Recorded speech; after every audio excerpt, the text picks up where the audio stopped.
Good evening with Sports Night. I'm Anne-Marie Burke. Now, an unbroken 168-run fourth-wicket partnership between Jonathan Carter and Roston Chase helped propel Barbados Pride to an easy victory over the English countryside Hampshire in today's regional Super 50 game at the 3Ws Oval.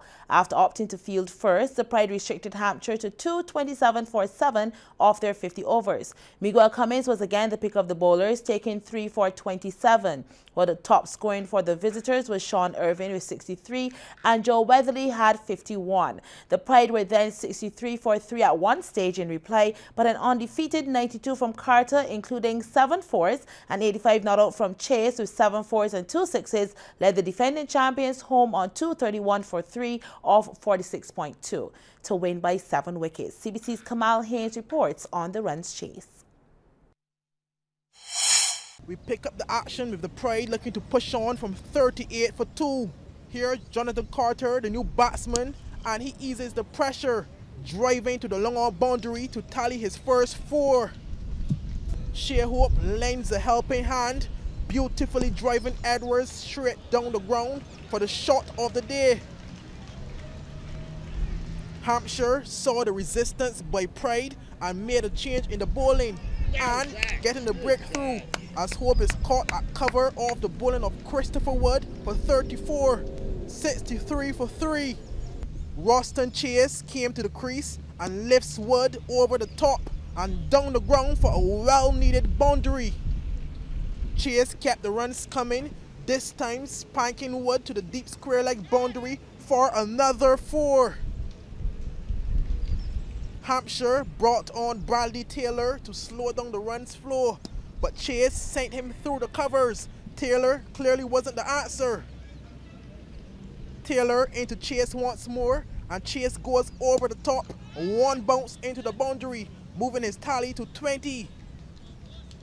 Chase clearly getting the better of Taylor, here driving all along the ground and through the covers. Pride in a promising position, and Chase kept his foot on the accelerator, sweeping fine to add 4 more. Carter, quiet at the other end, gets involved in the action, driving over cover and into the ropes, moving the score to 128 for 3. As the boundaries kept coming, Wood will be muscled to the long-off boundary by Carter as he reaches his half century from 67 deliveries. Carter in his groove gets on the back foot and cuts away for 4 more. Bradley wheel into Carter and is driven through the air and down the ground. Top shot.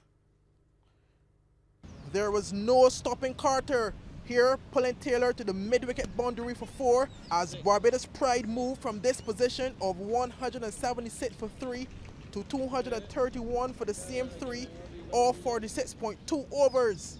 Kamal Haynes, CBC Sports.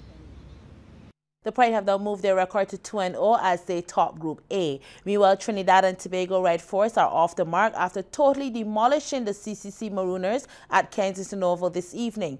Marooners chose to bat first but were bowled out for 101 in 25.4 overs, with Sunil Narayan taking 5 for 10. Red Force sped to 102 for 1 off 11.2, with Evan Lewis smashing 17 not out with 9 fours and 2 sixes. Now, in the first round of matches in Antigua last night, hosts the Leeward Hurricanes, that is, defeated the USA by 162 runs at the Coolidge Ground. Scores there: Hurricanes 298 for 8 off 50 overs, Monson Hodge had 58, and the USA made 136 all out in 38.5. as Akil Hosien took 5 for 26. And at the Vivian Richards Cricket Ground, Ghana Jaguars beat the English countryside Kent by 35 runs. Scores in that match: the Jags 233 all out in 48.5. Shivnamai Chandapal made 67, Mitchell Claydon 5 for 31, and then Kent were in 198 all out in 46.3 as Zach Crawley made 60 and Versami Pamal took 4 for 46. To tennis now, the Barbados Davis Cup team will be looking to start the year off with a win when they take on Colombia in the Americas Group 1 first round at the Wildy Tennis Center, starting tomorrow. There have been a couple of changes that the International Tennis Federation have been toying with, which will see the tie reduced from 3 days to 2. The singles matches on day 1 are now a 2 two best-of-3 encounter rather than best-of-5, while the doubles match and the return singles will be played on day 2.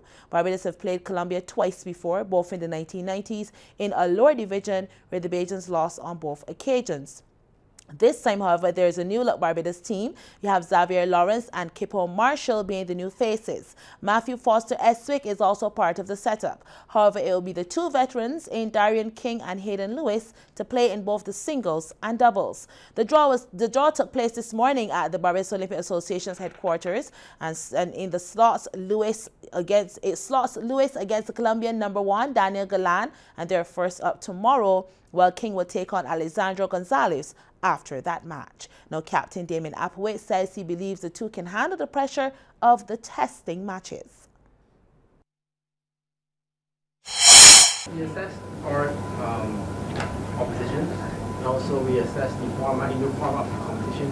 It being shortened, we came to the decision that Hayden does possess the tools necessary to go over there and give us the best result possible with the shortened format. They're both fit. Hayden is the best condition he's been in for many years now. He demonstrated that through 2017. So we're not too worried about his physical state right now. As Hayden mentioned before in previous press conferences, it's going to be more emotionally draining over the 2 days. Meanwhile, the Colombian captain, Pablo Gonzalez, says his guys are not concerned about the windy conditions. Their focus is on succeeding in the tie. We find the conditions pretty good. They play in the last weeks in this kind of conditions, hardcore sea level. We make really good preparation. We are ready to play. I know it's windy, but it's windy for all the players. We are ready to compete tomorrow. Meanwhile, Barbados #1 King says he knows his match tomorrow against Gonzalez won't be easy, while Gonzalez says he's not worried about Darian's record at home.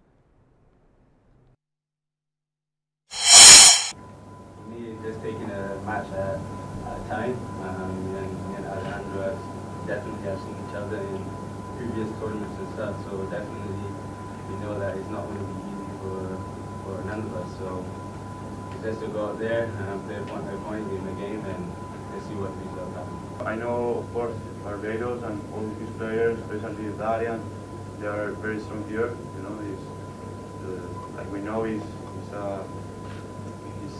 a tough, you know, playing against Barbados here. But I just focus on what I'm doing, you know. I feel very confident, I'm prepared.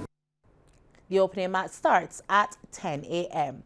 Now look out for 2 changes to this year's Knapsack Championships, which gets going on February 12th at the Usain Bolt Complex. The IAAF has made some adjustments to their rules, especially with regards to the relay takeover zone. So before, you would have had the acceleration zone and the takeover zone, and you would know that if a child takes the baton outside of the takeover zone, they would be disqualified.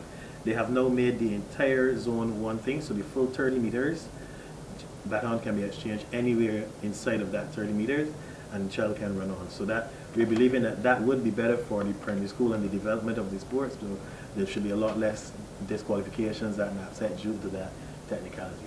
So that is the first one. The second one is that we've moved now to a 300 meter for the under 11. This brings us more in line with what happens at the CUT sports, which will be the next step for these children, which will happen later this year in Bermuda. So they'll be doing a lot closer to what they were doing, actually the exact thing they'll be doing overseas. So those are the 2 areas, technical areas that we have changes in. Organizers have benefited from the addition of 4 new sponsors, which sees the zones having title sponsors this year. The first zone on the 12th will be the Obadeli Thompson zone, and that is sponsored by the Barbados Corporate Credit Union, Barbados Teachers Corporate Credit Union. They'll be followed by Patsy Calendar, and they'll be sponsored by the Nation Publishing Company. We then move to the Andrea Blackett zone, and they are sponsored by Rubis Eastern Caribbean. Then we have the Anton Norris zone, and they are sponsored by West Indian Biscuit Company, better known as Obisco. And then finally, we have the James Wedderburn zone, and they are sponsored by new sponsors, Armstrong Agencies. In ensuring that the meet is of a high quality, there is a concerted effort by all stakeholders to make it a success. coaching program within the schools is what is very important for the actual competition to take place. And this is why we try to ensure that our coaches are there. We've made sure, I'm sure you remember we lost Marcia, but we haven't got a replacement, but we are working with who we have. The PE teachers are usually very cooperative, and we try very hard to ensure that we do the training for them. We've had to help some people with the registration process. So we have a good relationship and we work with them. The NAPSAT Championships will start with the zones on February 12th, 13th, 15th, 16th, and 19th. The quarterfinals are set for March the 5th, the semis on March the 14th, and the finals are set for March 22nd, all at the Usain Bolt complex. Now coming up after the break, Joe for Archer and the Hurricanes blow their way into the Big Bash finals.